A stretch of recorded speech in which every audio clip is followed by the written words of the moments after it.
Welcome to the Startup Grind. Bueno, siempre damos las gracias a todos los invitados que vienen, ¿no? de manera especial, porque bueno, sabéis que aquí no pagamos un duro, damos una camiseta al final y gracias. Yo he venido por eso. Pero sí, hay que dar unas gracias especiales es a Marc porque bueno, vive en Dublín y para que os hagáis una idea tuvo que salir de su casa ayer a las 2 de la tarde para poder estar hoy aquí. A las 9 de la mañana. Bueno, pero eso fue cosa tuya y lo sabes. Me equivoqué de avión. Entonces, bueno, no solo es que se haya ido así como el Che Guevara, pero bueno, aprovecho para meter una puntilla aquí reivindicativa para los políticos que estén en la sala. Que bueno, es verdad que estamos cansados de oír que queremos ayudar a los emprendedores y todas estas cosas y tal. Y muchas veces tenemos la idea de que las ayudas que nos ponen encima de la mesa con descuentos para contratar y con pagar 50 euros de autónomos 2 años y tal, suenan un poco a las ayudas del 3x2 del Carrefour, ¿no? O sea, es pan para hoy, hambre para mañana. Entonces, lo que necesitamos que nos ayuden es en los temas que realmente no podemos arreglar, como el transporte, por ejemplo. Entonces, bueno, yo lo dejo ahí para si alguien lo quiere coger. Y nada, ¿no? Está de retirada ya. Está de retirada. Apúntalo y se lo das al próximo. Bueno, ya presentó Víctor un poco a Marc. ¿Qué podemos decir de currículum, no? Emprendedor en serie, inversor en paralelo. Todo en paralelo. Economista de éxito, escritor de libros, Una amiga en París, por ejemplo. Y bueno, aquí de lo que hablamos siempre es de startups, ¿vale? Es nuestro... Sí, lo he interpretado al entrar. Lo que ocurre es que, hombre, que estés aquí y no hablemos de economía, pues tampoco tiene mucha cosa, ¿no? Entonces, yo, un tema, claro, cuando me pongo a investigar sobre la entrevista, claro, vuelves a la gente loca, macho. O sea, en el 2008, cuando están los políticos ahí diciendo que eso que no es crisis ni nada, que es un resfriado, tú diciendo lo que se nos viene encima. Yeah. En 2013, que estamos todos ahogados, que no sabemos ni por dónde tal, tú diciendo que no hay crisis. Yeah. Y ahora que ya de verdad parece que algo se mueve, tú lo que dices es que estamos perdiendo una oportunidad histórica. Es una manía, tío. O sea, que explico. No, pues... A ver, es que es eso lo que ha ido pasando. O sea, lo que pasa es que ha ido cambiando de nombre seguramente o de concepción, y yo lo que he intentado siempre es adaptar un poquito de forma didáctica lo que yo interpretaba que sucedía, que al final tampoco es tanto lo que yo interpretaba, sino lo que acababa leyendo de otros. O sea, es que parece como si yo fuese el inventor de algo. En el año 2004, cuando empecé a escribir sobre lo que interpretaba que se avecinaba, es verdad que había muy poca gente que escribía de eso, pero era cuestión de leerse la prensa en inglés. O sea, en otros lugares ya hablaban de que la cosa se estaba poniéndose fea y no se sabía el porqué. Se sabía, pues, una crisis financiera, tenía que ver con no sé qué, con problemas de burbujas y tal. Interpretamos que era por eso, o algunos escribimos de que se estaba avecinando, pues, la explosión de algo, ¿no? y que seguramente, pues, se estaba apalancando demasiado dinero en el mundo y tal. Sucedió al cabo de unos años, nos llamaron locos. Yo tuve alguna demanda incluso, ¿no? de alguna entidad y de alguna empresa y tal, por haber dicho cosas que dije. Yo empecé a escribir mi blog, por ejemplo, para mi madre. O sea, yo escribía mi blog para explicarle conceptos económicos para que mi madre los entendiera, porque ella me decía, explícame no sé qué. Entonces, mira, lo he publicado en un sitio, léelo, y cuando me di cuenta había miles de personas leyendo lo mismo, o mi madre era una community manager increíble, o algo pasó, ¿no? Pero la cuestión es que esos términos sobre la crisis que había explicado, luego se fueron transformando en otras cosas, ¿no? Y ahora, cuando alguien me dice, bueno, ¿verdad? ¿Por qué dices que lo que se nos avecina es un momento complicado? Es simplemente que yo creo que ahora estamos en la síntesis de lo que al principio llamamos que era una crisis, pero que realmente después hemos descubierto que no era una crisis. Y ahí es donde me quiero explicar. Al igual que en el siglo XVIII, la revolución industrial, pues una máquina de vapor entraba a una fábrica y echaba a la calle a 398 personas de 400 que estaban trabajando, y esa máquina de vapor, pues, era como un avance tecnológico. ¿Sabéis cómo llamaron los 398 tipos que había en esa fábrica a ese momento histórico que nosotros llamamos revolución industrial? Ellos le llamaron crisis industrial. Y de hecho es así como la llamaban, y así es como la llamaron durante muchos años. Eso de revolución industrial es un término de historiadores, ¿no? Después que hemos analizado. Esto ha pasado en la historia del mundo un montón de veces, y la tecnología, cada vez que entra en nuestras vidas, provoca algún tipo de crisis, provoca un escenario de parto y que cada vez es más complejo de digerir. Nosotros en 2007 lo que tuvimos fue la explosión de una especie de volcán, ¿no? Una erupción que se tradujo en crisis, la llamaron crisis, de hecho es una crisis, estamos viviendo, digamos, la textura de lo que estamos viviendo es una crisis, la gente lo está pasando muy mal, lo ha pasado muy mal y no lo está dejando de pasar mal.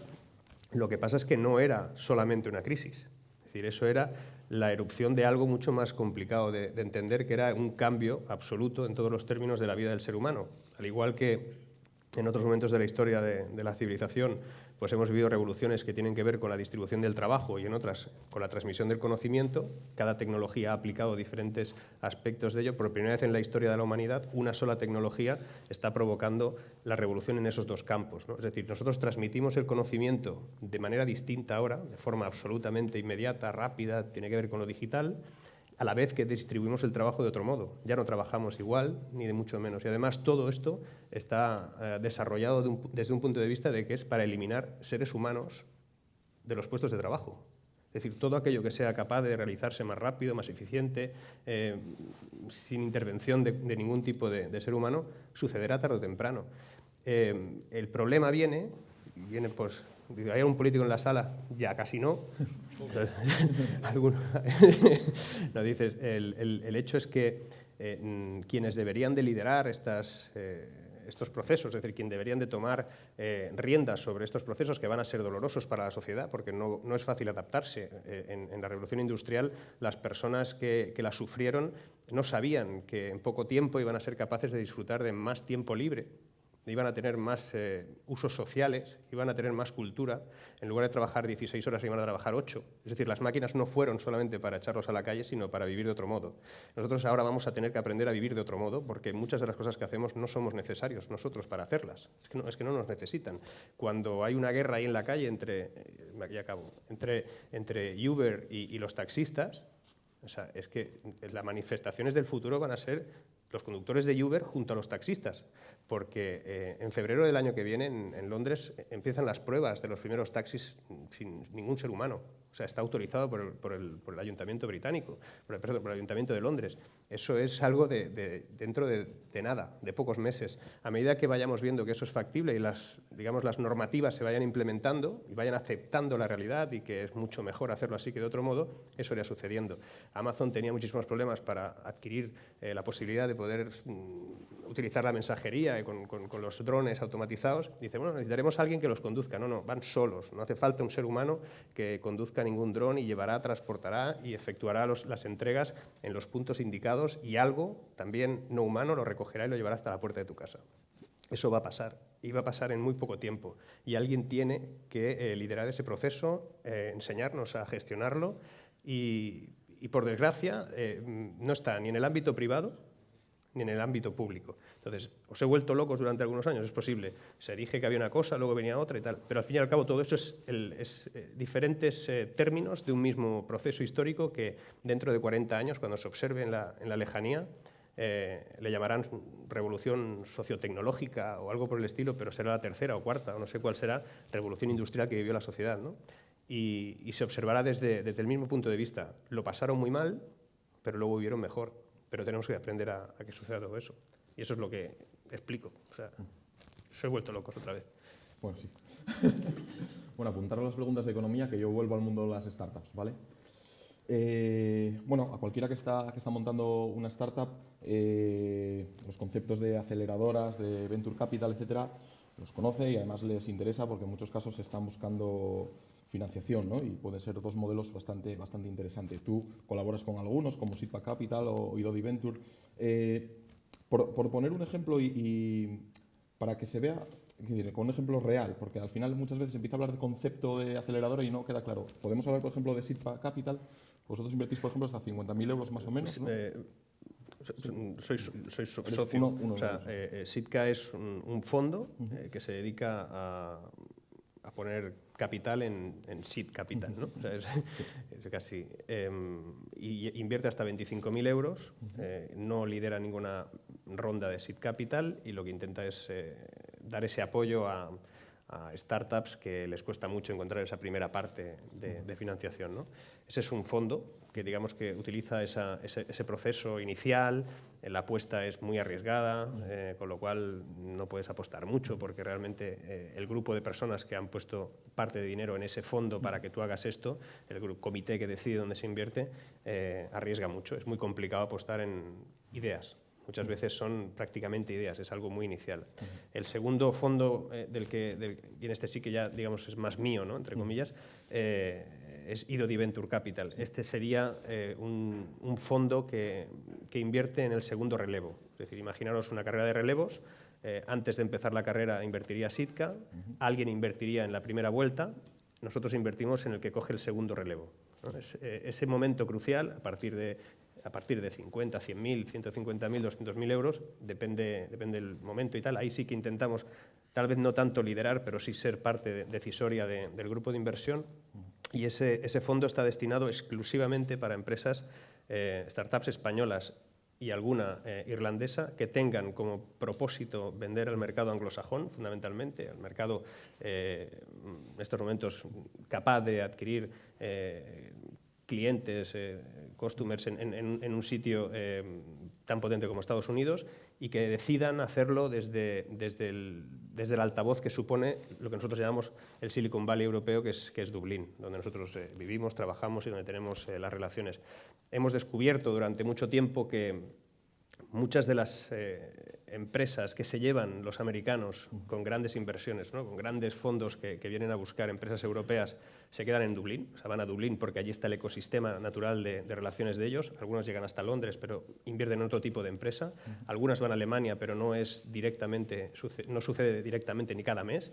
Pero en Dublín hemos visto que empresas que son mucho peores que algunas que las que veo todos los días en España, no, se las llevan para Estados Unidos y las colocan en valoraciones de 40, 50, 60 millones de euros y están en el segundo relevo. Es decir, ahí es donde nosotros queremos entrar para salir cuando vengan los americanos y hacer rentable la inversión en nuestro fondo.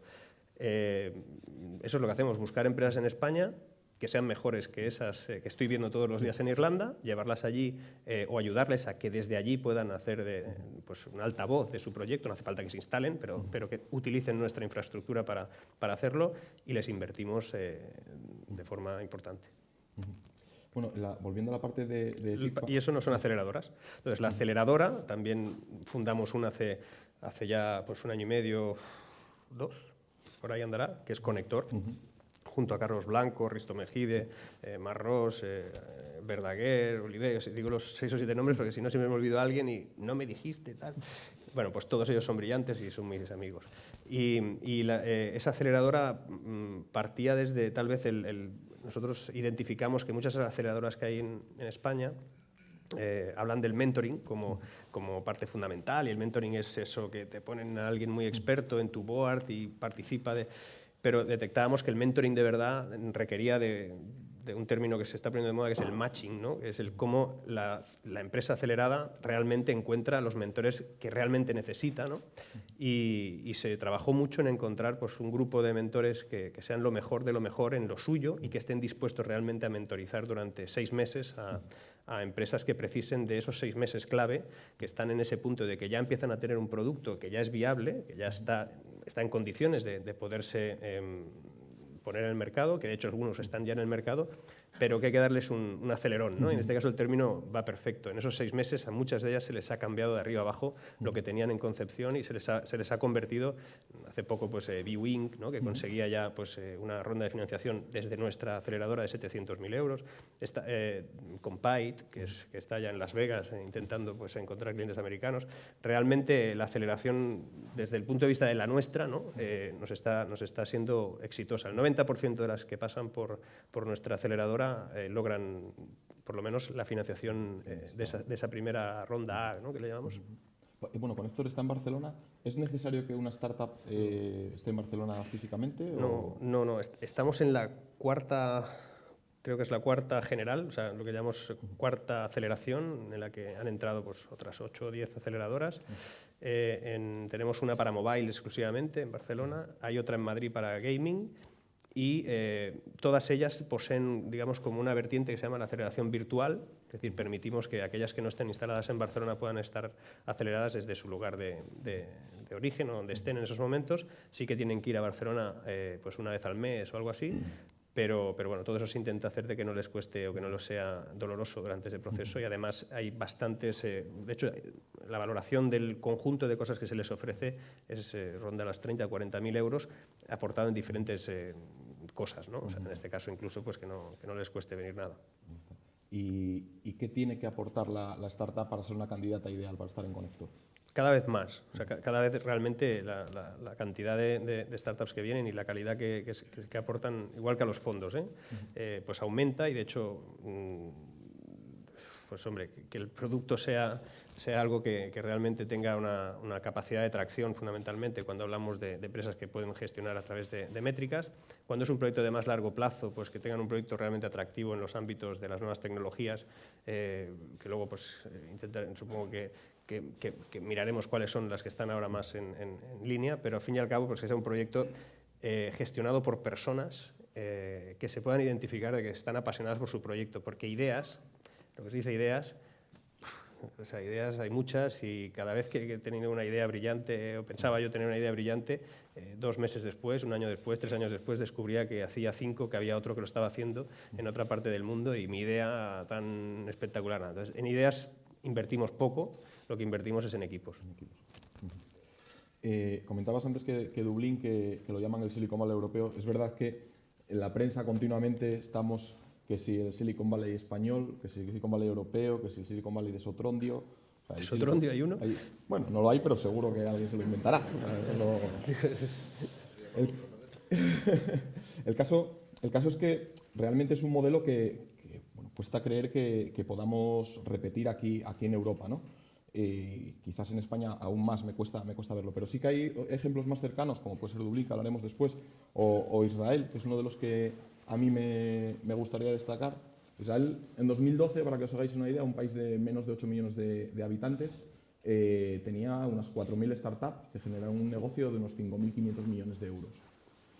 Bueno, quizás algo están haciendo bien o algo están haciendo distinto a lo que hacemos nosotros. No sé si conoces algo de ese entorno. Sí. No. Hoy hablábamos con alguien de cosas que he visto en Israel, y la verdad es que, a ver, esto de los Silicon Valleys... O sea, bueno, que conste que Israel no son originales, que lo llaman el Silicon Wadi. O sea, por dejarlo matizar. De hecho, Silicon Valleys no hay más que uno, ¿no? Y es por una razón, porque un Silicon Valley, es decir, el concepto de Silicon Valley, y más cuando vas descubres que no existe.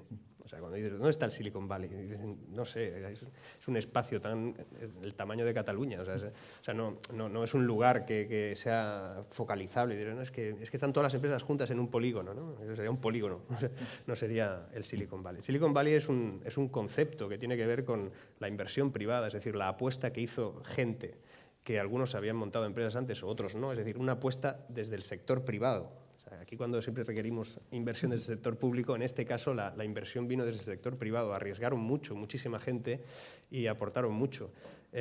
Luego es una implicación directa con las universidades, es decir, allí están las universidades que son capaces de no crear empresas desde la universidad, sino la universidad crea la empresa, y la empresa se realiza desde el punto de vista no universitario, sí empresarial, pero desde la universidad. Es decir, las spin-offs que nosotros hablamos, allí el concepto es otro, ¿no? Y todo eso se mezcla, talento, empresa, capacidad de riesgo, muchísima inversión.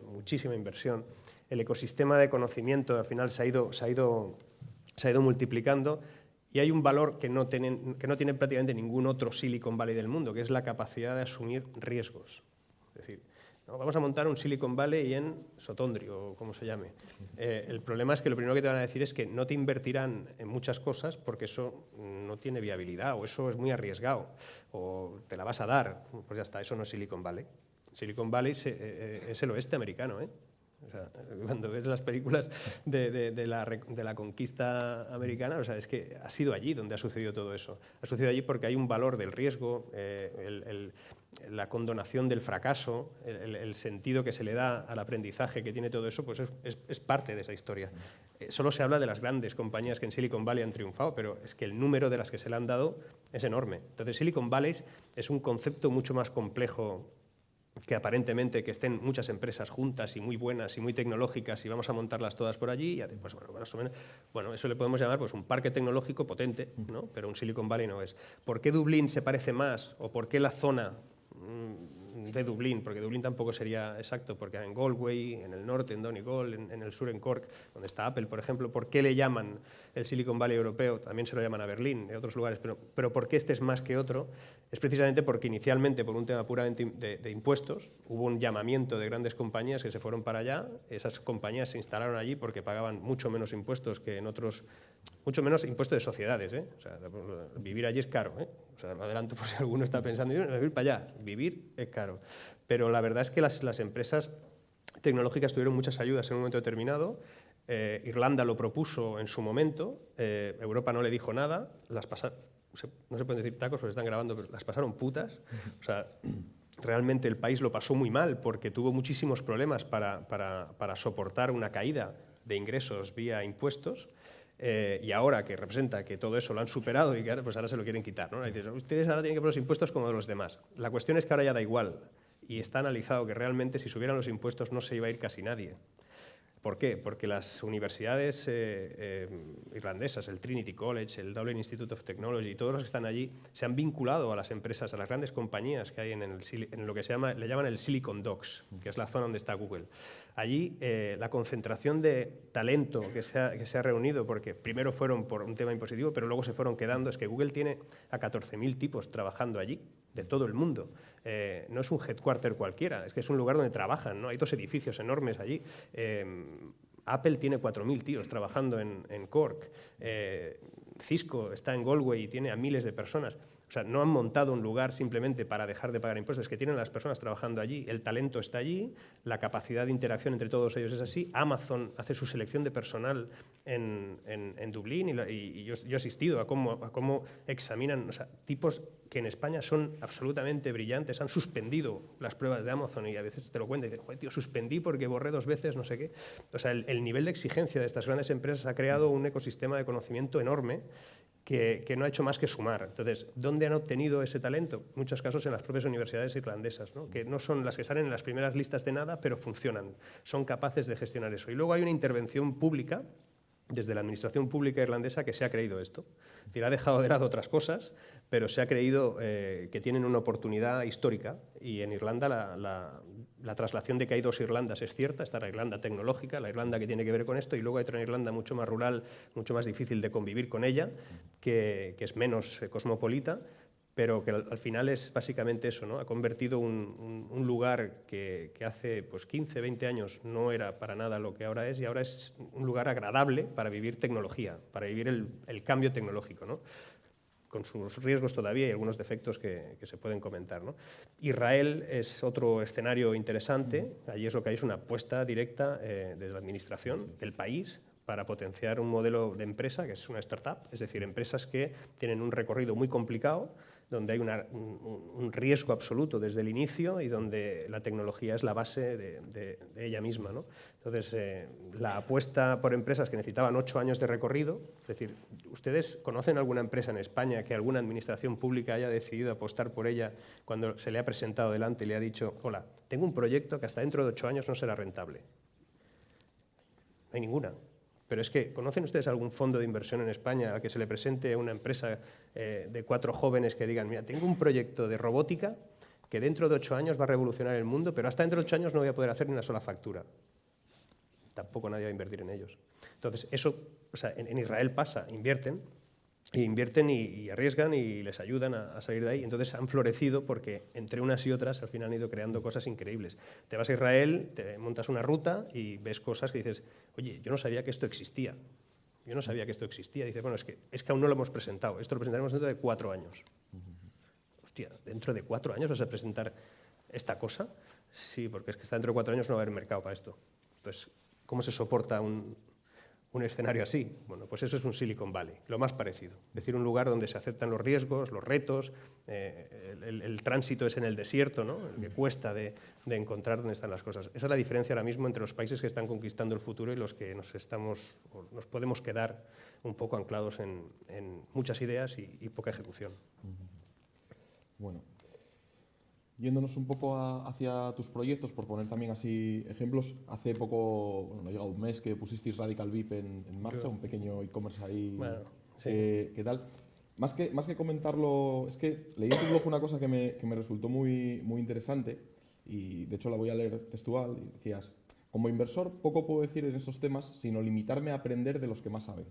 La media de edad del equipo está en la mitad de la mía y es tremendo lo que saben. Tremendo. Entonces, a mí me parece desde luego muy loable que tengas esa humildad con toda la experiencia que tienes y tal, de coño, saber que esa gente, a pesar de ser mucho más joven, sabe mucho más que tú de un tema y dejarte guiar, pero no es fácil. Entonces, ¿cómo haces eso? ¿Cómo tratas de captar ese talento que es mejor que tú en esos temas? Bueno, aquí la jefa es mi mujer, quiero decir que con lo cual, o sea, dices este inversor, es que me lo pidió, ¿sabes? No, la verdad es que el proyecto Radical VIP es uno de tantos de una incubadora que tenemos en Dublín de proyectos de comercio electrónico, ¿no? Entonces ella es la directora de ellos, pero es verdad que el equipo es muy joven y las personas que están detrás del día a día del proyecto la media de edad es la mitad que la mía, ya, y eso empieza a ser ya una cosa que cuando lo piensas, dices, pues, entonces de esas personas solo puedes casi que aprender. Y dices, pero claro, tú tienes experiencia, tú sabes dónde están los errores. Bueno, eso es donde están los errores de los que yo cometí y de escenarios muy distintos a este y donde la audiencia era otra y donde la deducción sobre las cosas era de otra manera. Yo vengo de, no sé, yo hace 20 años, cuando tenía la edad de ellos, no había internet. O sea, ¿qué había? O sea, no existía Google, los teléfonos móviles no eran así, o no había teléfonos móviles, o sea, la cosa era muy distinta, ¿no? Entonces, yo he aprendido con mi vida, adaptándome a los tiempos y a las cosas que salían, ¿no? Pero es que hay una serie de personas que son nativos de todo esto, que es que mi hijo de 9 años pues me enseña a mí ya algunas cosas, cómo se hacen. El otro día dicen, ¿te has descargado la actualización de no sé qué? Digo, ¿sabía que descargársela? Pues eso te lo dice tu hijo, ¿no? Bueno, pues cuando tú te sientas en una reunión, en el briefing semanal, a las 9 de la mañana de un lunes, bueno, a las 9 ellos no llegan. Un pelín más tarde, cuando llegan ellos y te dicen exactamente lo que han pensado durante el fin de semana, están en Irlanda, o sea, después de las cervezas y todo, pues cuando finalmente han llegado a esas conclusiones, yo no las he pensado, ni Lara tampoco. Y esas ideas vienen de gente muy joven que han interpretado cosas que nosotros no habíamos pensado y eso es fascinante. Cada mañana, o cada 2 mañanas, o cada 3, aprendo algo y aprendo algo de todos ellos. Entonces tienes que dejarte llevar un poquito por las impresiones que tienen, ¿no? Y esas impresiones pertenecen a un ADN integrado totalmente en la tecnología y en los usos que el comercio electrónico, que ahora nosotros además son esto de los millennials y tal, que está tan de moda, cuenta que la infidelidad de los millennials en el ámbito del comercio electrónico es tremenda, es decir, no puedes casi ni fidelizar a nadie. Pues bueno, entonces aprender ese comportamiento y que te lo expliquen los que realmente son parte de todo ello, pues en el ámbito del comercio electrónico lo estamos aprendiendo. Pero en cualquier otra compañía en las que estoy más o menos implicado, yo lo que hago todos los días, y no es un tema ni de humildad ni de nada, es que es verdad. O sea, es que el 80% de las cosas que acabo decidiendo en base al conocimiento que he adquirido, de las cosas que me han explicado, el 80% tiene que ver en un cambio seguramente de percepción que yo he tenido inicial. Es verdad que tengo mi roadmap, es verdad que tengo una serie de planteamientos estratégicos, pero la táctica, o sea, las cosas de recorrido más corto suelo utilizar, y eso hay que admitirlo, y es así, y cada vez más además, para estar al día de gente, no tanto solo porque sean jóvenes, sino porque tienen el grado de conocimiento que yo ya no tengo en muchas cosas, no lo tengo naturalizado. Yo no tengo naturalizado qué es Snapchat. Perdona, yo no lo tengo naturalizado. Instagram, pues hombre, llegué tarde. O sea, soy de Twitter, ¿no? Entonces, resulta que en Instagram hay miles de personas, millones, que hacen unas cosas que yo no lo entiendo. No entiendo por qué tiene tanto valor fotografiarte todos los días con una falda, ¿no? O sea, allí y venga y dale, ¿no? ¿Sabes? O sea, y me pone muy nervioso. Me pone muy nervioso que para tener una marca en la red que tenga cierto éxito, has de convencer a 200 chicas de estas que se pongan tus gafas, tu falda, no sé qué, y venga a regalar y cosas, ¿no? Y te pone muy nervioso. Pues resulta que es que te pone nervioso porque no estás en ese lío. Y cuando descubres que eso tiene tracción, o no, depende, ¿no? Incluso tienes que saber seleccionar quiénes tienen tracción y quiénes no, y cómo funciona, pues yo voy tarde. Y el Snapchat no lo entiendo. Y mi hijo trabaja ya con el Snapchat y yo no consigo localizar sus conversaciones. Resulta que es que se borran. O sea, todo eso, a mí, dices, ¿y tú eres un tío que vive la tecnología todos los días? Pues yo ya estoy, pues ¿qué puedes hacer mejor que aceptar de quien sabe más que tú? ¿Y tienes algún proyecto en mente, algo nuevo, algo que no puedas contar? Que no pueda Que no contar. puedas, que no puedas. Mira, ahora mismo, o sea, claro, yo como todo en la vida, pues he firmado mis compromisos, ¿no? Tengo una serie de compromisos, un compromiso con OpenChopen porque hicimos una fusión, yo ya no soy el jefe, ¿no? Dices, yo desarrollé la tecnología, tenía unos objetivos con respecto a esa tecnología, hicimos una fusión con una empresa más grande que la nuestra y quedamos un poquito ahí, pues como pudimos. Y pues tengo un compromiso en esa empresa que me ocupa un tiempo importante de mi vida, que es OpenChopen, y que además pues, está dirigida por otra persona, ¿no? Yo me encargo de abrir mercado internacional y cuando esto ya esté donde tiene que estar, pues iremos a otra cosa. Entonces, a mí realmente lo que empieza ya a apasionarme más que ser parte ejecutora del proyecto en sí, de estar ahí al frente y de estar... A mí me apetece más ayudar a los demás. O sea, me apetece más pues, trabajar desde un fondo de inversión en esta serie B, ¿no? en este plan de llevártelos a Estados Unidos, de darles apoyo. Me apetece mucho trabajar en la aceleradora. Me apetece mucho pues, impulsar proyectos de comercio electrónico y, sobre todo, y esos son los campos en los que yo estoy, pues, trabajar en temas de... Realmente ahí es donde me implicaría más, pero siempre desde un punto de vista de apoyo, más ya no de liderazgo, en temas de inteligencia artificial y cosas así. Vamos, que te ves mayor. No es que me vea mayor, pero me veo que... No, a ver, hostia, joder. A ver, que no pasa nada, que se puede reconocer. Sí. Mayor no, pero me duele la espalda hoy. O sea, va en serio, o sea, esto es un drama. O sea, llevo 22 años dando vueltas por el mundo, más de 200 días al año. O sea, el año pasado todavía estuve 290 días fuera de mi casa. A uno le apetece dar conferencias por todas partes y tal, pero yo estoy agotado. Llego cansado cada fin de semana. Entonces, no es que me sienta mayor, pero creo que ya no soy tan útil en según qué cosas y además hay un momento en el que te apasionan otras cosas.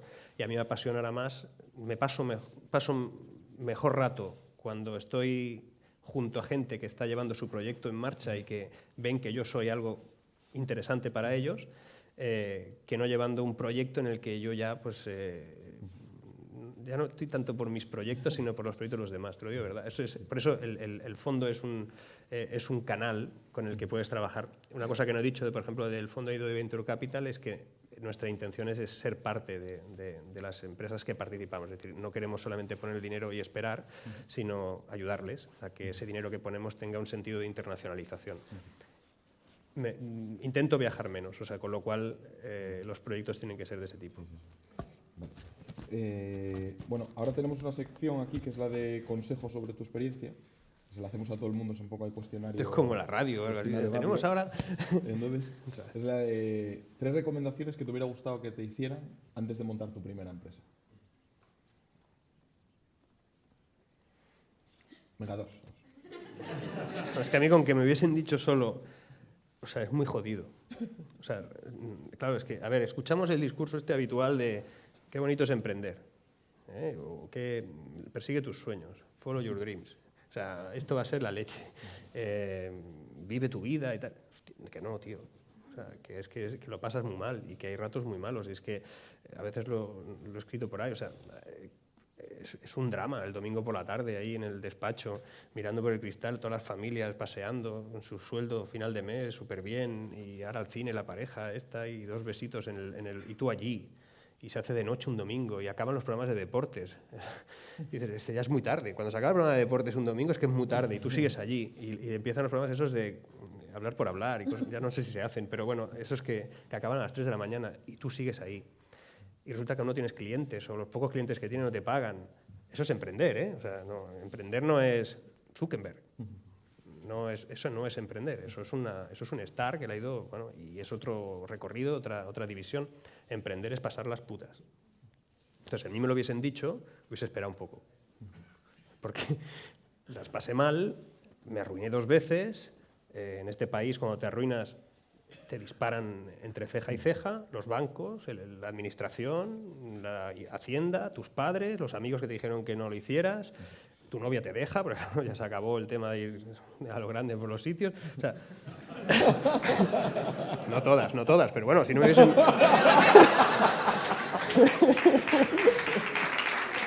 De hecho, si no me hubiesen dejado... No, es verdad que se pasa muy mal. Además, yo tenía igual lo sigo manteniendo, tenía un defecto. O sea, no me gusta estar más de 3 años en el mismo lugar. No consigo estarme quieto en ningún sitio. Entonces, pues mi primer viaje de cine que describí en un libro, La hormiga en París, que es mi primer viaje, que me fui a París a ver qué pasaba con mi vida, ahí yo no iba a emprender nada. Acabé montando, entre comillas, algo para sobrevivir allí que identifiqué que, hostia, pues no lo haces mal, has conseguido vivir y tal. Y me creí que podía ser emprendedor. O sea, yo me creí luego, después de pasar allí unos meses, de que podía montar empresas y las monté y la fastidié. O sea, la fastidié y rápido. Además, alguien debería haberme explicado que la innovación, eso de innovar, no es hacer cosas que los demás no han hecho antes. No. Innovar es algo que el mercado tiene que aceptar. Entonces, yo alguna vez he montado algo, ¡fua, qué innovador! Y no lo compró nadie, entonces innovador nada. O sea, era una idea loca o una idea que se adelantó. Y yo me acuerdo que mi primera empresa de Internet fue en 1996 y vendíamos páginas web cuando no había páginas web. O sea, y teníamos un cliente que lo compró todo y me embargué en 1000 cosas y el cliente entró en una crisis total porque pues eso no sé qué le pasó y tuve una primera deuda de 8 millones de pesetas con 26 añitos. Así, para empezar, ¿no? Y recuerdo, pues eso, ir al banco y decirle no le voy a poder pagar mañana. Aprendes mucho, ¿no? Aprendes a ir al banco y decirle no voy a poder pagar mañana. Y el hombre decía, ¿y a mí? Porque, no sé, yo no dormiré hoy, tú tampoco, aquí no va a dormir ni Dios. Pero la verdad es que ojalá me hubiesen dicho que no era tan bonito. Que al principio... Y de hecho, durante el proceso bello de todo esto, que está muy bien, y que tiene muchas satisfacciones, incluso así no estás tranquilo nunca. Entonces la intranquilidad de la emprendeduría es un factor con el que tienes que vivir y no es fácil, no todo el mundo está preparado para eso. A mí me tendrían que haber dicho que no iba a estar tranquilo nunca. Entonces a lo mejor hubiese decidido empezar a emprender con 40 años o con 35, no lo sé, porque ahora tengo una madurez que esa intranquilidad la llevo mejor, ¿no? Me consigo tranquilizar la intranquilidad, pero con 28 años la intranquilidad me mataba. Y lloré mucho, o sea, lo pasé muy mal. Entonces me tenían que haber dicho que esto era jodido y no tan bonito. Y eso es lo que le digo yo a mucha gente. Porque tú lanzas un mensaje de la emprendeduría como si fuese algo... Pues intento que no, ¿eh? O sea, intento decir que aquel que quiera emprender, por supuesto que lo haga. Cualquiera, yo no le voy a decir que no. Pero atento, atento que esto no es Silicon Valley, ¿no? Y aquí no está todo el mundo esperando que... Es más, aquí en España, Asturias igual no, pero en España, si te sale bien, tuviste suerte. Dices, qué suerte ha tenido este, ¿no? Si te sale mal, ya te lo dije. Y además, si los que tenemos 10 cosas en marcha, te salen 9 bien, una mal, y estás en la portada del Economista durante 2 meses. O sea, es jodido. O sea, además, el margen de error que se te permite en esa sociedad es muy escaso. Y luego el castigo económico, fiscal y todo eso. Alguien tendría que haber explicado a mí que 8 millones de pesetas de deuda en el 96 era una cosa muy jodida, porque no hubiese comprado tantos ordenadores. De aquí a los próximos 10 años, ¿cuál es la tecnología que crees que puede cambiar más las cosas? ¿Big Data, wearables, robótica? Lo que va a cambiar nuestra vida es la inteligencia artificial. O sea, si supieran ustedes lo que es capaz de hacer ya la inteligencia artificial, igual lo saben, pero si lo supieran, si interactuaran con bichos que hablan como nosotros y que cueste identificarlos, y no hablo tanto de que se parezcan a nosotros físicamente, y hay algunos que son realmente... En Japón vimos un objeto, al final es un objeto que hoy lo comentaba con alguien, ¿no? La diferencia entre un robot, en que tú veas que es un humanoide, a que te cueste identificar si es humano o no, es que te mira a los ojos. Hasta que han desarrollado una tecnología que permite que las pupilas de ese robot te miren a los ojos.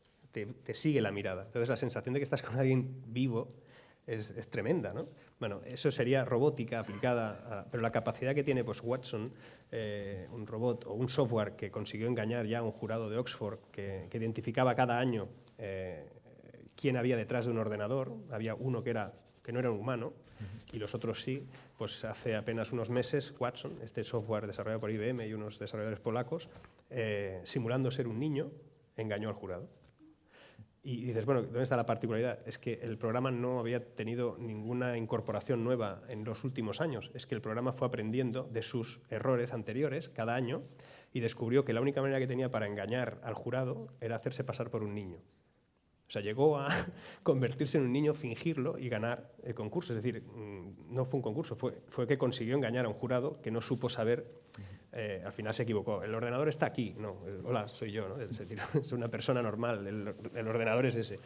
Pues eso sucedió y la inteligencia artificial lo va a cambiar todo porque va combinada con muchas cosas, combinada pues con la Internet de las cosas, ¿no? Es decir, que prácticamente ya podríamos dejar de llamarla así dentro de 2 años, se llamará la Internet del todo. Vamos a vivir en una conexión absoluta entre personas, máquinas y máquinas, máquinas que se reactivarán a sí mismas, que se arreglarán a sí mismas, software que se programará a sí mismo. El otro día alguien me decía, bueno, siempre harán falta programadores.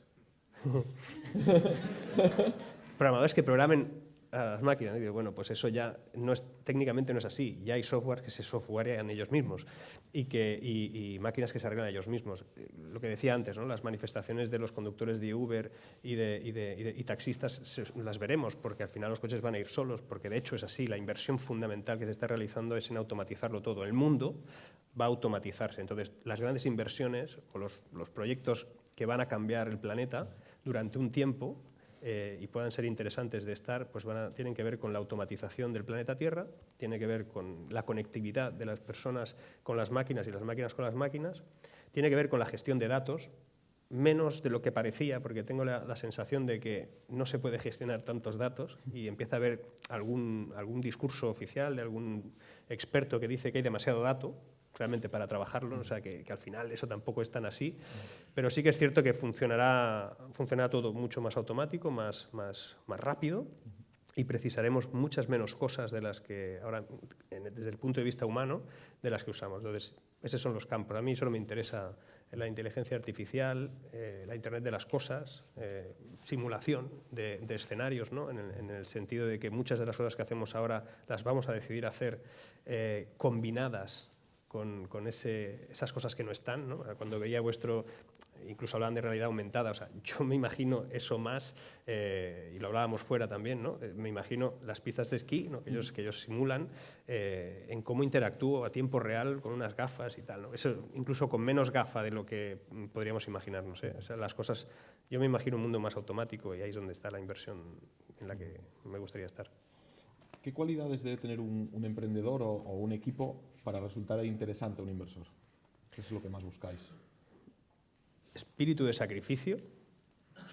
O sea, tienes que percibir que realmente tienen espíritu de sacrificio, que es uno de los espíritus menos habituales, ¿eh? O sea, ahora mismo no. Es verdad es verdad que aprendo mucho de la gente joven, pero también percibo en muchísimas ocasiones que hay una serie de derechos adquiridos raros.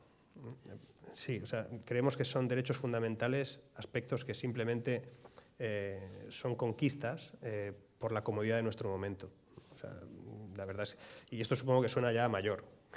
No suena ya, pues claro, es que yo cuando era joven estas cosas, bueno, pues sí que tengo la sensación de que el espíritu de sacrificio no siempre es un factor que encuentras en los equipos. O sea, a mí me han venido, hola, quiero que inviertas en mí, nuestra ronda de financiación inicial son 300.000 euros, porque yo tengo un sueldo de 3.500. ¿Qué edad tienes? 26. Es que tengo una hipoteca y, claro, yo no... Tío, pues si tienes una hipoteca no te montes este tinglao, o sea, no lo hagas porque yo no, o sea, no tiene sentido, ¿no? O sea, tienes ya una carga que te acabas de incorporar y que tiene... Y además, pues no. puedes invertir con una hipoteca, pero no me lo plantees como necesidad del proyecto, pues eso es otra historia. Entonces, ese espíritu de sacrificio, es decir, esa capacidad de desestimar cosas que otros consideran fundamentales en tu vida, que es una hipoteca, un no sé qué, o viajar cada fin de semana, o ir a un restaurante los jueves, no lo sé, pero el espíritu de sacrificio es una de las cosas que hay que valorar. Es decir, el primero que se la juega es el que está, ¿no? Y el primero que deja de hacer cosas es el que está. Si tú me pides dinero y es lo único que me pides, pues lo pondré en base a que eres capaz de dejar de hacer muchas cosas por tu idea y por tu proyecto y por el esfuerzo. Lo segundo es la preparación. Es decir, esa gente, y la preparación no estoy hablando solo de ir a la universidad o no, estoy hablando de qué capacidad tienes. Hoy en día, a mí los listados de estudios me importan muchísimo menos que el listado de tu capacidad, ¿no? Y esa actitud, esa capacidad que dispongas se ve enseguida. Entonces, vamos a ver qué has desarrollado, vamos a ver tu proyecto, cómo funciona, cómo anda. O sea, a mí me dices, yo no he ido a ninguna universidad, pero soy capaz de hacer eso, pues perfecto. O sea, yo no he hecho ningún MBA, pero vamos, he sabido estructurar un roadmap de empresa en los últimos 6 meses, pues perfecto. Eso es lo que valoramos. El talento vinculado a la capacidad, no a la formación, que eso es un tema menos conceptual, ¿no? Lo valoramos mucho, los estudios, pero al final hay que examinarlos, ¿no? Examinarlos en el día a día. Y la tercera cosa que nos gusta mucho, por lo menos a mí, es la capacidad de convencer a otros en el equipo. Es decir, cómo involucras en un proyecto en el que no vas a poder pagarles un céntimo a 6 tíos que estaban trabajando tranquilamente y que su vida, tíos y tías, o sea, que trabajan tranquilamente en su mundo, en una consultora, ¿no? En un no sé qué, lo sacan de allí, lo ponen 6 meses a trabajar en un proyecto que apenas anda, lo dejan todo. O sea, y un grupillo de emprendedores de 2 o 3 personas han involucrado a 8, por ejemplo, llevan 6 meses en eso, han conseguido un producto, lo tienen desarrollado, les falta el capital para salir, y dices, pues esto vale mucho. O sea, no sé qué tenéis, que sois capaces de convencer a gente por lo vuestro. O sea, es decir, tenéis un sueño, que sabéis trasladarlo, tenéis una buena idea, porque se identifican que los demás así también la interpretan, pero sobre todo sabéis cómo trabajar en común con gente que no ha podido cobrar en ese tiempo, ¿no? Y eso lo he visto, y algunas de ellas hemos apostado por gente que es así, que es capaz de convencer a gente que no va a cobrar durante mucho tiempo. Y eso es un valor. Bueno, siempre nos gusta preguntar un poco a la gente que viene su opinión sobre Asturias. En tu caso, hoy solo has podido ver 3 startups, pero bueno, un poco tu visión general, ¿qué te pareció el nivel? ¿Esperabas tanto nivel, menos nivel? O sea, si soy sincero, no conozco mucho. O sea, lo mejor es decir lo que sabes. O sea, pero sí que hemos hablado con algunas. Una está aquí presentada y ha quedado claro lo que son ya. O sea, eso es una gran promesa, ¿no? O una gran realidad, tal vez. Y os ayudaremos en todo lo que podamos. Eso ya lo tenéis desde ya, ¿no? Lo he dicho antes. He comentado con alguna más que tiene un proyecto de largo recorrido, que ahí sí que les he aconsejado que lo que tienen que buscar es un escenario distinto, o sea, pero no por Asturias, por España. O sea, una apuesta de un proyecto que tiene visibilidad, pues eso, largo recorrido, un escenario complejo como es la robótica, tienen que buscar otro lugar. Pero lo que me he quedado un poquito así, incluso, o sea, aquí hay un nivel de algunas empresas, pero muchos. O sea, tú ayer me explicabas no sé qué, 200 tíos aquí, 50 allá, no sé qué, esta empresa ha hecho no sé qué, esta está vendiendo no sé dónde, esta factura no sé qué. Y digo, joder, pues yo no sabía que había ese nivel tecnológico en Asturias, y lo digo de verdad. Primero ha sido una sorpresa de una serie de nombres, y digo, esto es asturiano, esto está aquí, este está haciendo esto, sí, esto es Trilogic, esto no sé qué. Me he quedado como sorprendido, para empezar, lo cual es grato, o no. Es decir, a ver, que yo me haya quedado sorprendido, que me dedico a esto, de lo que hay en Asturias, pues algo no se está haciendo bien. Eso para empezar. O sea, alguien nos está explicando lo que hay aquí. O está costando mucho poderlo sacar, ¿no? Lo segundo es que te das un paseo por Avilés o supongo que eso de pasar en más sitios, hay mucha cosa cerrada, ¿no? Hay mucha tiendecita cerrada, mucho local cerrado, creo. Espero no estar generalizando, y si lo estoy haciendo y alguien se siente de eso, lo lamento, pero es lo que he visto este mediodía en un momento que he salido. Y es una observación absolutamente subjetiva. Pero dices, vamos a ver, obviamente la crisis ha afectado. Y lleva afectando aquí desde hace 2 décadas por diferentes razones y por diferentes reconversiones y por historias. Pero es que a la vez se ha ido gestando algo que yo simplemente he percibido así muy genérico, algo que tiene que ver con el cambio de ciclo que vive el mundo.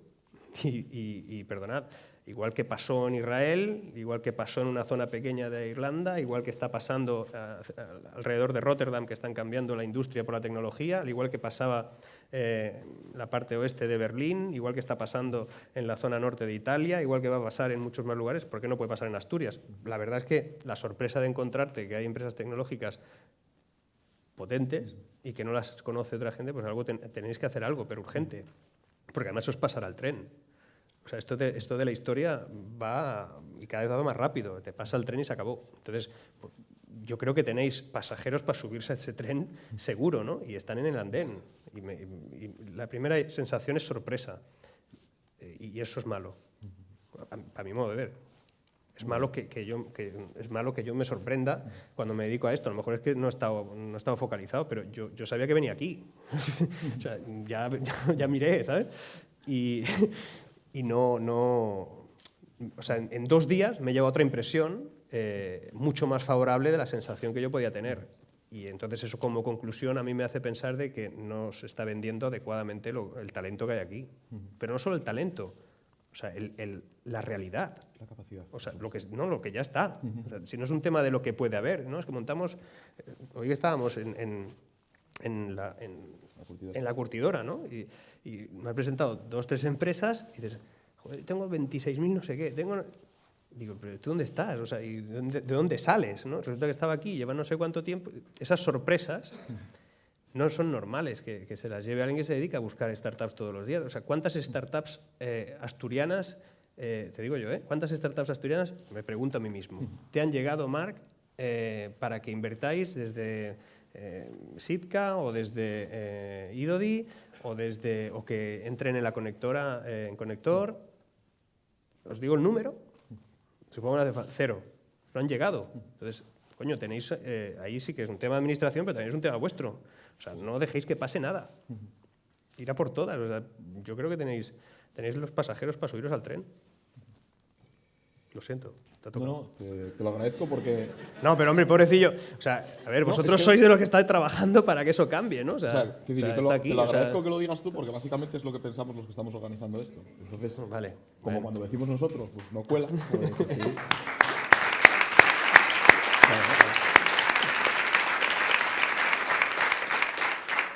Además lo escribiré. Ahora sí. Graba ahí.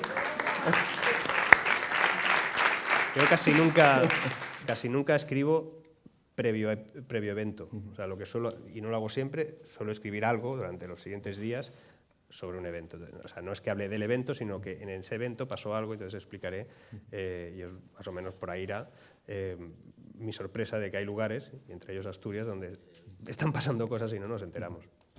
Bueno, te mandaremos muchas cosas para que puedas hacerte eco. Gracias. Bueno, por mi parte, poco más, porque yo creo que ahora es bueno que vosotros seguro que tendréis un montón de preguntas más interesantes que las que yo he hecho. Así que es vuestro turno para empezar a hacer preguntas. Vale. Coño, que las hice todas.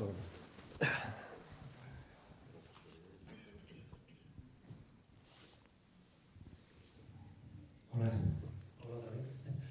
Tú eres el del esquí, ¿no? Sí, claro que sí, todavía sí.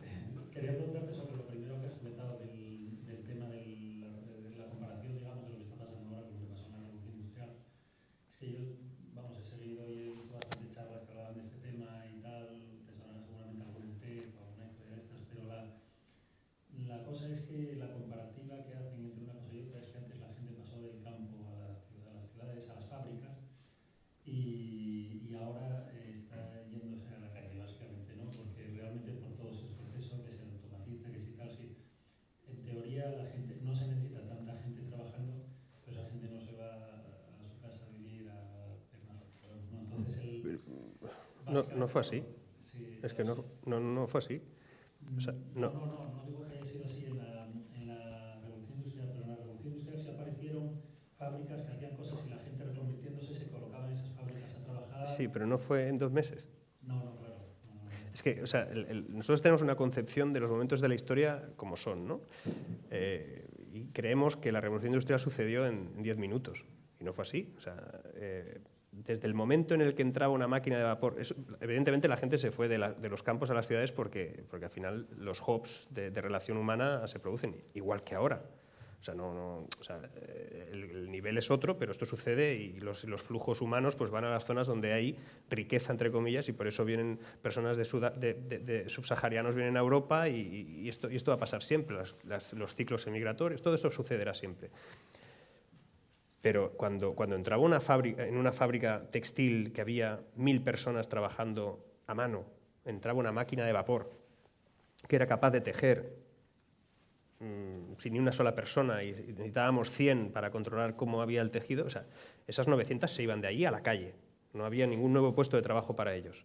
Tardaron mucho tiempo en ocupar a esas 900 personas en algo, en crear puestos de trabajo asociados al que el textil funcionaba más rápido, que se podía colorear, que se podía crear incluso espacios de ocio para esas personas. Esas 100 personas que controlaban las máquinas ya no hacía falta que estuviesen 16 horas. Empezaron a circular otros modelos. De hecho, empezaron los primeros cambios sociológicos, es decir, protestas, rangos de conquista ciudadana, es decir, poder vivir nuestra propia vida y no solo la vida del trabajo y no sé cuántas historias más que fueron sucediendo, la izquierda, la derecha, todas esas cosas fueron naciendo, las protestas y los cambios sociales se asociaron a la tecnología. Y eso pasó en esa época y tardaron 40, 50, 60 años en estructurarse y se pasó muy mal. Y ahora la única diferencia notable con ese momento es que no se va a crear ningún nuevo puesto de trabajo mayoritariamente. Evidentemente que van a hacer alguien que tenga que saber conducir un dron. Hará falta alguien que examine al conductor del dron porque tendrá que darle una licencia. Aparecerá un político que dará la licencia, todo eso sucederá, ¿no? Pero algún día habrá un robot político que será más eficiente y no hará falta incluso... Sí. Yo le votaré. Yo votaré al partido robot, que será mucho más eficiente. No, a ver, la eficiencia de un software y de un programa que sea capaz de distinguir entre lo bueno y lo malo, entre comillas, por la eficiencia, por la economía, por que las cosas pasen mejor y más deprisa y que no sea mejor la vida de los humanos, eso ya lo hacemos todos los días y sucede alrededor nuestro, y cuando una ciudad se ordena más automáticamente de lo que parece, una Smart City capaz de ordenar el tráfico en base a diferentes criterios, eso nos hace la vida más sencilla, y cuando los coches se muevan en base a un cerebro central que dirá, tú subirás a tu coche automático, esto sucederá en 8 años, ¿eh? Esto está grabado, ¿no? En 8 años, recuerden cómo era el mundo hace 10. Hace 10 años era absolutamente y radicalmente distinto a como es hoy. Y muchas de las cosas que van con nosotros todo el día y nuestra vida tal y como es, no tiene nada que ver. Pues dentro de 8 o 10 años ustedes podrán tener un objeto en casa que ordenará su vida, y valdrá pues 3.000, 4.000, 5.000 euros, y ustedes tendrán la posibilidad de subirse a un auto en algunas zonas concretas, no será suyo además. De hecho, hablaba con el director de marketing de Nissan hace unos días o hace un mes, y el hombre me decía, estamos súper preocupados en Nissan, como en todas las marcas del mundo, porque es que a la gente no les gustan los coches. O sea, las generaciones nuevas ya no piensan en los coches como antes, no se los quieren comprar. O sea, es como, han pasado a ser otra cosa y estamos pensando en cómo dar respuesta a ese mundo, ¿no? Pues nos subiremos a un cacharro que circulará o estará parado y tal, y diré, llévame a mi casa. Y tu casa pues dirá, pues hoy vas a ir por el siguiente lugar. Y dirás, no, yo quiero pasar hoy, pues quiero ver el Niemeyer, ¿no? Y dirá, no, porque si pasa... dirá, esto es real. Bueno, real, esto creo que será real. Por el Niemeyer no podemos pasar porque hoy la ordenación del tráfico, el cerebro central de la ciudad de Avilés, que no será el alcalde, pues no permitirá que sea por allí, porque no podrá ser, ¿no? Bueno, porque yo lo tengo ahora con mi mujer, ¿eh? O sea, tu mujer es tu ordenador central. que me va diciendo, no, por ahí no vas. Bueno, pues eso lo hará en base a un criterio de circulación colectiva y que sea más eficiente, más económico, que sea más sostenible, etcétera. Y eso sucederá en 10 años. O sea, no estamos hablando de ciencia ficción ni de Asimov. Básicamente porque no hay que pensar en nada que no exista ya, ¿no? O sea, cuando nos imaginamos, en los años 80 hacían películas de ciencia ficción y decían, ¿cómo será el futuro, ¿no? Y sabéis, mirad películas de los 80 cuando hablaban del futuro, del año 2010, que era la leche de lejos. Era el 2010. Bueno, pues veréis que no aparece Internet. O sea, no existía. O sea, los del 80 no pensaron en Internet. Los teléfonos móviles hablaban entre ellos así como a la distancia y tal, pero no le daban el uso que nosotros le hemos dado. El hecho de poder comunicarnos estando en cualquier lugar, eso estaba desde los años 40. Pero en los 80, imaginarse que en un dispositivo móvil íbamos a hacer fotografías, ni eso se imaginaron. Ni eso se imaginaron. Que además una fotografía no sería un hecho físico, sino un hecho social, que a partir de ahí la gente se relacionaría. Eso ni se le pasó por la cabeza ni a Asimov ni a Arthur Clarke. O sea, eso a nadie. Pero es que además lo único que ponían eran coches voladores. O sea, se imaginaron un mundo de coches voladores. Y dices, ¿en base a qué? Pues porque, o sea, porque no tenían elementos de juicio del futuro. Pero nosotros sí lo tenemos. Por primera vez en la historia, el ser humano tiene la tecnología ya ahí. Tenemos más capacidad tecnológica de lo que somos capaces de asumir como seres humanos. Y decimos, bueno, ¿cuándo tendremos robots en casa? La empresa esta de Israel que estuve comentando, un tema de robótica, me decía, es que no somos capaces de poner esto en el mercado. O sea, esto ya funciona. Este bicho es capaz de interactuar contigo en casa, ordenarte las cosas. Si ponemos 2 brazos te hace la comida. O sea, unos raíles que van en las cocinas modulares que te hacen te cocinan, ¿no? Y hay un robot que le lleva los productos desde la nevera. Todo esto se puede, sí, todo funciona y además va solo y no hay errores, no pasa nada, igual que los coches automáticos podrían ir por el mundo y no pasaría absolutamente nada, no hay accidentes. ¿Y por qué no los tenemos en marcha? Porque no estamos preparados. Como especie, o sea, no estamos preparados. Es decir, esto dice, vamos a sacarlo dentro de 4 años y ya funciona. Y lo vamos a sacar porque ahora mismo eso es inviable. Es caro, por un lado, y por otro porque el ser humano... Hostia, tío, un bicho andando por aquí llevando los platos. O sea, no, un coche que vaya solo. No estamos preparados para tecnología que está disponible. Esa es la diferencia. En el pasado, el ser humano no conocía la tecnología que le venía. Aún no sabía cuál era. Pero ahora mismo sabemos la tecnología que nos ocupa y que nos va a ocupar. No va a cambiar mucho más, es simplemente adaptarnos nosotros a todo ello. ¿Y por qué no se impulsa esa adaptación? Porque los gobiernos, las grandes compañías, el establishment, le cuesta mucho saber cómo va a gestionar la falta de trabajo. Cuando sale un tipo en televisión que gobierna un país y dice, en los próximos no sé cuántos meses voy a crear 3 millones de trabajos, o sea, aparte de que se ha tomado...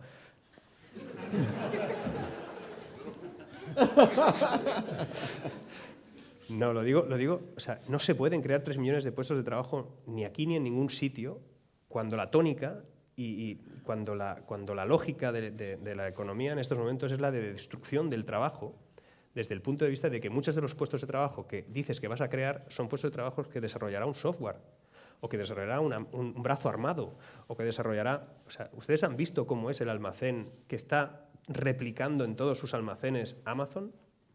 O sea, Amazon ha quitado a todo Dios. O sea, son unos bichos que van por el suelo, que llevan las estanterías a otros sitios, se organizan entre ellos, y hay una serie de humanos, ¿sí?, donde antes había 100, ahora hay 10, y eso es Amazon, y Amazon tiene muy pocos días de vida, tiene pocos años. Y todo eso va a ir o sea, ¿cómo vas a crear puestos de trabajo? Lo que hay que prepararse es precisamente para un escenario en el que no va a haber tanto trabajo. Y hay que vivirlo como una conquista, no como un drama. Entonces, quien tiene que ayudarnos a liderar todos esos procesos, evidentemente, está en la administración, compañías grandes que están empezando a adaptar su mundo y darle beneficios a otros. No sé, cuando hay proyectos de mejora del mundo desde el punto de vista de grandes compañías, a veces suena como a propaganda, ¿no? O sea, la Fundación Bill Gates, Internet Global de Facebook, suena como a propaganda de ellos mismos. A lo mejor hay un poquito de todo ello, pero es que el mundo va hacia ahí, va hacia crear cosas que serán gratis porque será fácil de tener, porque la tecnología no las dará sin la intervención humana. Entonces tenemos que prepararnos para un momento en el que no se va a crear trabajo. O sea, esa es la diferencia. O sea, no, es verdad, no se va a crear puestos de trabajo, se van a crear cosas nuevas. Hace 10 años no había community managers, ya no vuelve a haber, ¿no? O sea, es verdad, se crearon puestos de trabajo. ¿Cómo se lo explicas a Olga? No, hombre, sí que hay, pero ya no hay tantos. Lo siento, ya no hay, ¿no? Yo no soy community manager, yo soy social media manager. Ah, eso es mucho más. Eso es lo más... No, es verdad que hay muchos puestos de trabajo que no existían y que se crearán nuevos que no existen, pero el porcentaje de lo que se pueda crear, la lógica de nuestra vida no es la de crear más puestos de trabajo para ocupar lugares que controlen a los robots. ¿no? Y cuando digo robots, pensad en todo lo que significa automatización, ¿eh? Software, brazos armados, bichos que andan, coches que van solos, máquinas que hablan entre sí. No sé, en el futuro no vamos a arreglar neveras, las neveras se arreglarán solas o ellas mismas se llamarán para que se la traigan. La nueva, que al final será un chip que se instalará porque la nevera comprará en internet directamente lo que necesitas. Sabéis que los publicistas del futuro no serán unos señores que pensarán anuncios, tendrán que convencer a una nevera, porque realmente es la nevera la que comprará los yogures que a ti te interesan más y los que te interesan menos. Ese es el futuro. Entonces, nadie nos lo explica. Y acabas como un loco, o sea, todo el mundo dice, está zumbado, este es del 2008 que decía lo de la crisis, eso que pues, tú explicas cómo lo ves, y lo ves porque viajas y porque al final pues, ves tecnología en lugares como los que has comentado y se te acercan empresas que están trabajando en eso y que les faltan 2 millones de euros para poderlo llevar a cabo y que cuando los tengan lo van a hacer y cuando lo hagan, una empresa grande los va a comprar y eso va a empezar a llegar a las vidas de los seres humanos. Y cuando llegue a la vida de los seres humanos, todo eso que hacían esos seres humanos ya no lo podrán hacer porque será más barato, más rápido, más eficiente y esa es la historia, o sea, no hay más. Nos tienen que ayudar, o sea, nosotros no nos vamos a organizar solos en ese cambio y eso pasó en la antigüedad, les ayudaron y no nos están ayudando ahora. Entonces, discursos políticos, perdonad, o sea, no va con nadie, pero discursos que lo único que llaman es al equívoco y a no sé, a transformar la realidad en lo que no es, pues al final es un gran desengaño lo que va a pasar. No sé si he contestado a tu pregunta. ¿Alguna pregunta más?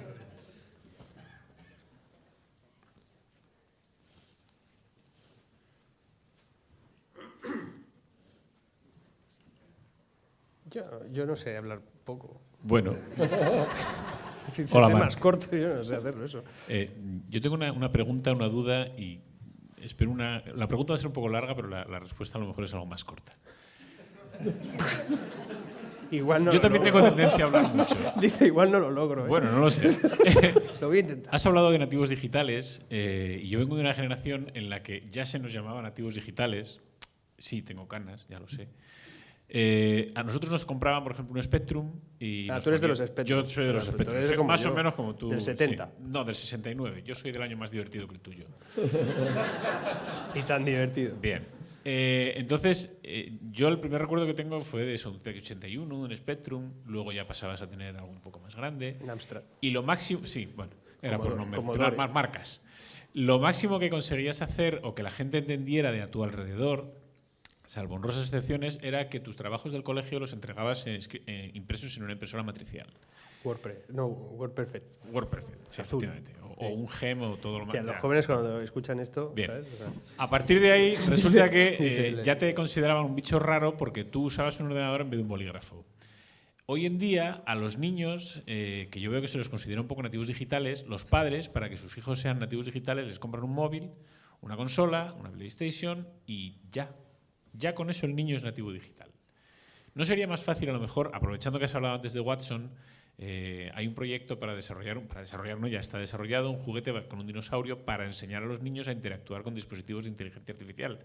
¿No te parece que sería más correcto esos juguetes regalárselos a los padres, /políticos, /profesores, para que entendieran lo que tiene que ser un nativo digital? sí. ¿Ves? Lo he conseguido. ¿Más corto? No. Sí, pero si que quieres me- te me- suelto la no, no, versión larga, ¿eh? ya, no, no. Tengo el extended también. Sí, pero hay una diferencia, ¿eh?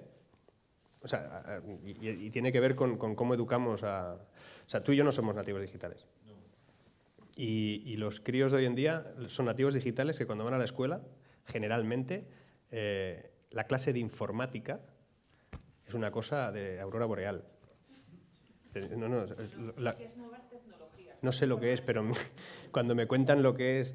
O sea, tío, es que el problema viene de base educacional. O sea, los críos se aburren en eso, que es una barbaridad porque no tiene nada que ver con ellos. Los críos están preparados para aprender PHP.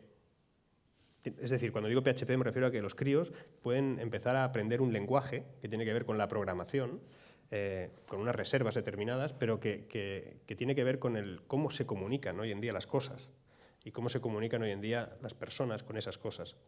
es parte del conocimiento que ahora es natural.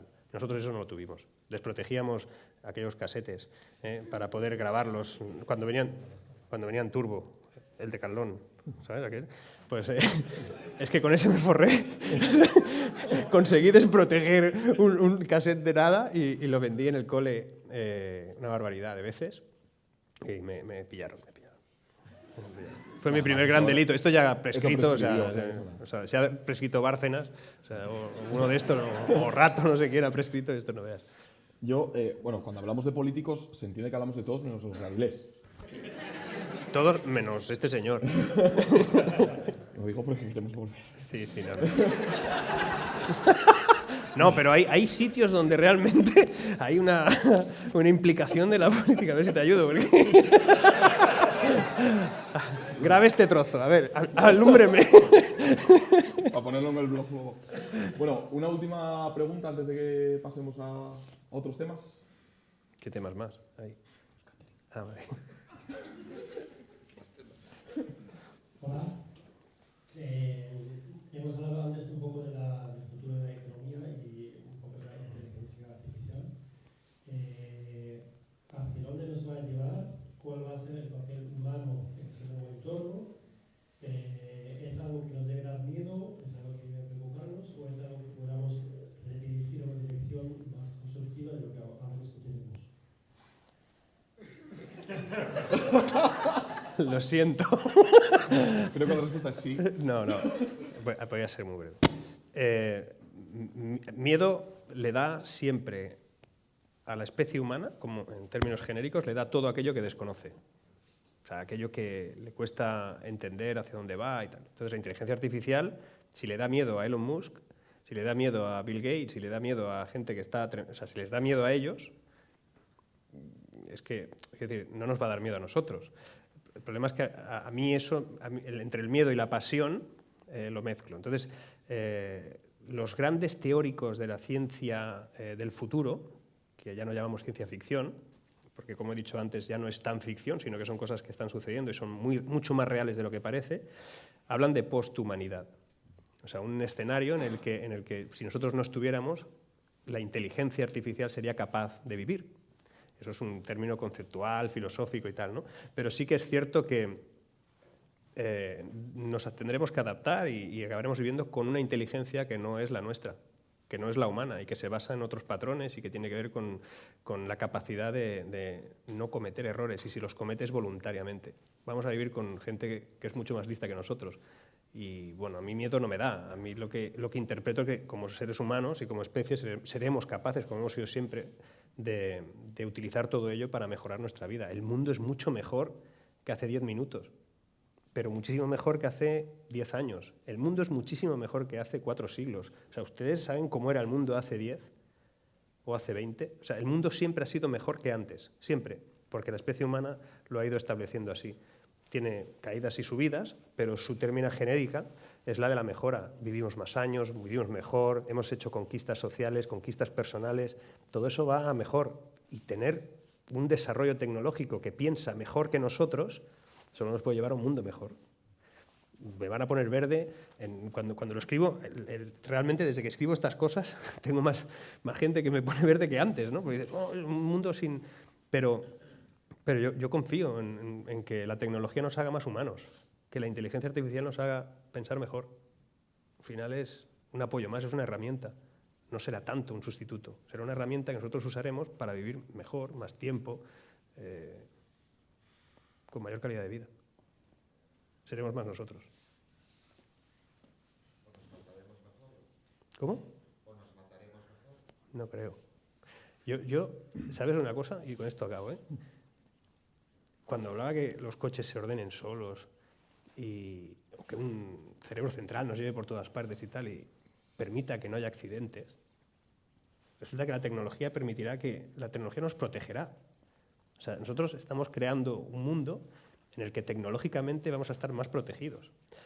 Si el mundo dependiera de un cerebro que solamente puede percibir lo bueno y lo malo en base a criterios absolutamente objetivos, no habría guerras. No habría. O no habría conflictos hasta el punto en el que los seres humanos somos capaces de llevarlos, ¿no? Entonces, a medida que el mundo vaya teniendo menos control humano, cuidado, y mayor control tecnológico, la Internet de las cosas es eso. La Internet del todo es que cada vez hay más cosas que sucedan sin que tú hagas nada. O coño, esto ha pasado solo. A medida que vaya pasando todo eso, menos cosas malas habrá. Y menos humanidad. Le llamaremos como le llamemos. Para mí es mucha más humanidad. ¿Cuánta gente ha venido hoy por la autopista hasta Avilés? ¿Podéis levantar la mano? Va, en serio. He venido por la Nacional por disfrutar un poco. La eficiencia no me habría dejado venir por la Nacional. A lo mejor sí, porque si tú le pones la variable, no sé, yo no soy el que va a mandar sobre eso, pero imaginemos que hay una variable que incide en que tú tienes una manera de ver el mundo distinta y que te gusta pasar por la Nacional. Entonces dice, el tío de la Nacional lo vamos a hacer pasar por la Nacional todas las veces. ¿Para que llegue tarde a la reunión? No, habrá un poco de todo. Bueno, pues hasta aquí llegamos. Un fuerte aplauso para Marc.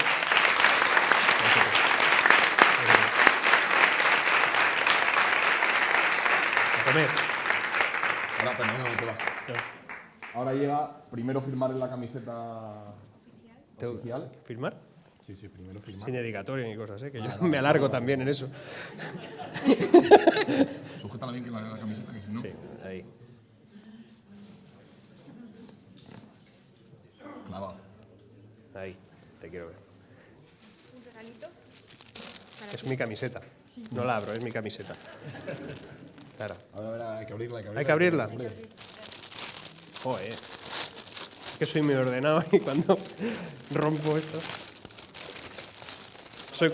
manda que hasta te la tienes que poner y todo. Sí, bueno. ¿Ahora? Ahora. Pero luego para hacer la foto sí. Luego me la pongo.